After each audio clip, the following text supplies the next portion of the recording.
শুভ সন্ধ্যা সবাইকে। সবাই কেমন আছো? আশা করি সবাই ভালো আছো, সুস্থ আছো। তো আজকে সন্ধ্যেবেলা ভাবছি একটু গজা বানাবো। সেটা হলো পুরীর বিখ্যাত গজা। পুরীতে গেলে দেখবে প্রসাদ হিসাবে সবাই নিয়ে আসে এই পুরীর গজা। তো আজকে সেটাই ভাবছি বানাবো আর তোমাদের সাথেও শেয়ার করব আমি কিভাবে পুরীর গজা বানাই। আর সম্পূর্ণটা ভিডিওটা দেখার জন্য সঙ্গে থাকবে।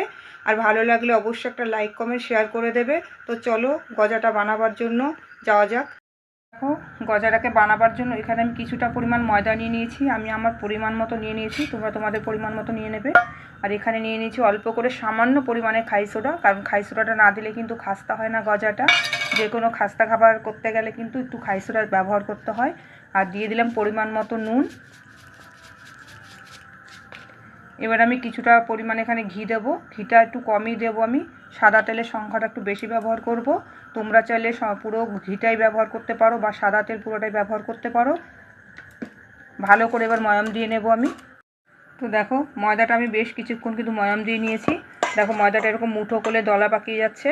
দেখো কিছুটা চাপ না দিলে ভাঙছে না। এবার অল্প অল্প করে আমি জল দেবো আর ময়দাটাকে বেশ মেখে নেব। আমি খুব নরমও করব না, খুব শক্তও করব না, মিডিয়াম টাইপের ডো তৈরি করবো একটা।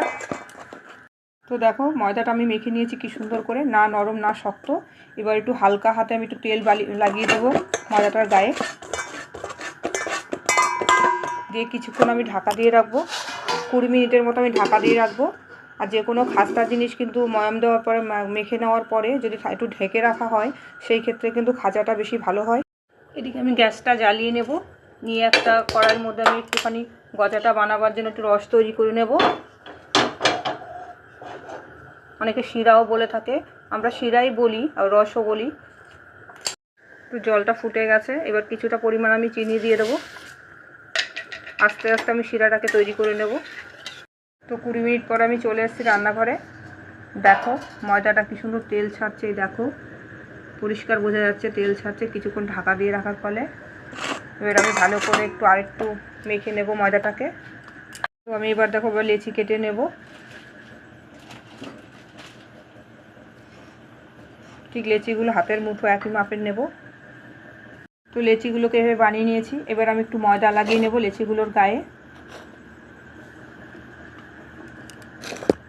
প্রত্যেকটা লেচিকে এবার রুটি বেলে নেব। তো এদিকে রসটা বানানো হয়ে গেছে দেখো। আর রসটা কিন্তু একদম মোটা টাইপের করেছি আমি, কারণ গজার মধ্যে যখন দেবো আমি তখন কিন্তু গজার গায়ে লেগে যাবে। আর রসটাকে একটু ঠান্ডা করে নিতে হবে, গরম রসে কখনোই গজা দেওয়া যাবে না, সেই ক্ষেত্রে কিন্তু গজা নরম হয়ে যাবে। তো রসটা এখন ঠান্ডা হতে দেবো আমি। দেখো এখানে আমি সমস্ত রুটিগুলোকে বেলে নিয়েছি। একটা একটা করে রুটিতে এবার তেল লাগিয়ে নেব। আমার এখানে ব্রাশ নেই, সেই কারণে আমি হাতেইভাবে তেলগুলো লাগিয়ে নেব প্রত্যেকটা রুটির গায়ে।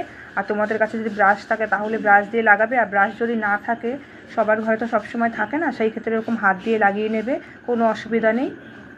এবার আমি কিছুটা করে ময়দা দিয়ে দেবো প্রত্যেকটা রুটির গায়ে। দিয়ে ময়দাগুলোকে এভাবে আমি ভালো করে মিশিয়ে নেব। ওই 6টা রুটিকেই আমি এভাবে লাগিয়ে দেবো একইভাবে। দেখো সব কটা রুটির গায়ে আটার তেল লাগিয়ে নিয়েছি, ময়দা। তো এবার আমি রোল করে নেবো সবগুলোকে একসাথে। সবগুলোকে ভালো করে ধরে একটু টাইট করে একটু মুড়তে হবে।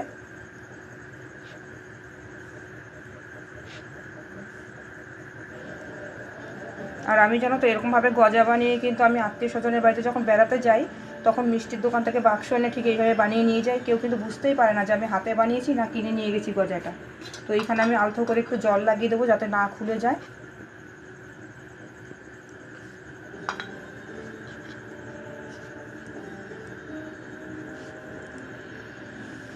এবার ভালো করে কেটে নেবো একটু পিস পিস করে।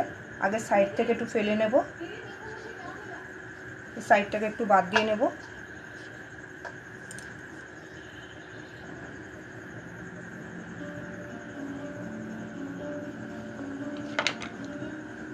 দেখো এইভাবে পিস পিস করে আমি কেটে নেব।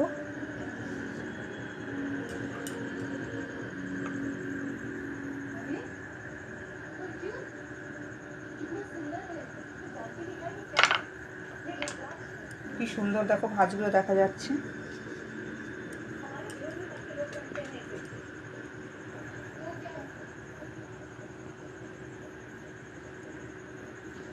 আর এই গজা কিন্তু তোমরা বানিয়ে চাইলে 15-16 দিন রাখলেও কোনো ব্যাপার না।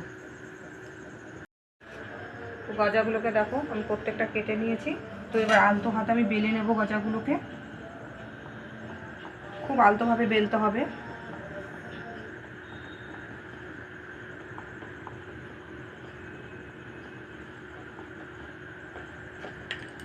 দেখো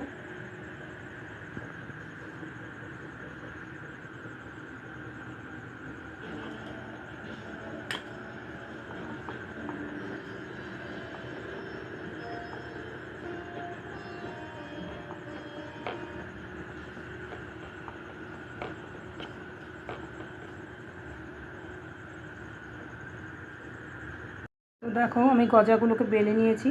এখনই বেলার পরে দেখো কি সুন্দর পরিষ্কার বোঝা যাচ্ছে, গজার যে শিরগুলো বলে সেটা পরিষ্কার বোঝা যাচ্ছে।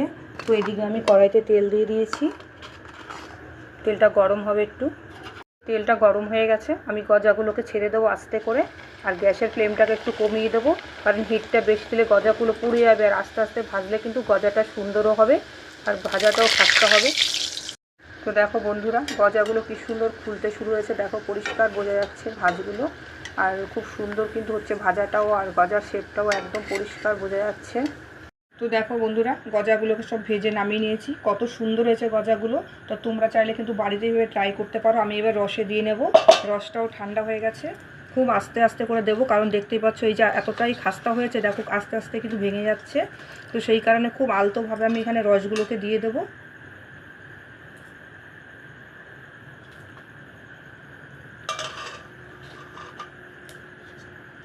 রসটা খুব ভারী করেছি আমি, কারণ গজার যেহেতু শিরাটা, তো শিরা বলো রস বলো যাই বলো, তো এটা কিন্তু ভারী না করলে হয় না।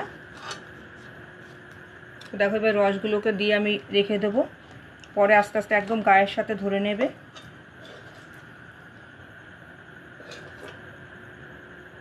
তো বন্ধুরা, আজকে কিন্তু গজা বানানো আমার কমপ্লিট দেখো।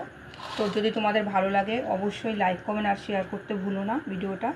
তো আজকে এইখানেই শেষ করলাম, সবাই ভালো থাকবে, সুস্থ থাকবে।